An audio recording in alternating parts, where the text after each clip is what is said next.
என்னடி தெரியல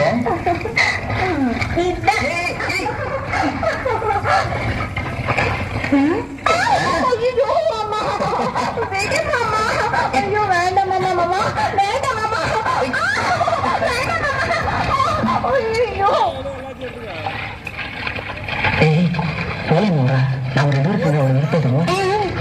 ஐயோ ஆறுதன் உங்க மஞ்சள் தண்ணி ஊத்துறது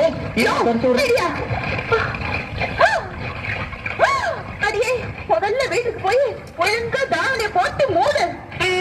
நான் எப்படி வேணாலும் ஆசை தெரிவேன் உனக்கு என்ன வந்துச்சான் இப்படியே போய் ஊர்ல எவன் மேல வேணாலும் உரசு ஏன் ஆம்பளை மேல உரசுன்னு உச்சி மேல ஒண்ணு இல்லாம பறிச்சு ஏ மாமா மஞ்சள் தண்ணி ஊட்டி வேட்டியில நஞ்சு போச்சு வீட்டுக்கு வரியா துவைச்சு தரேன்.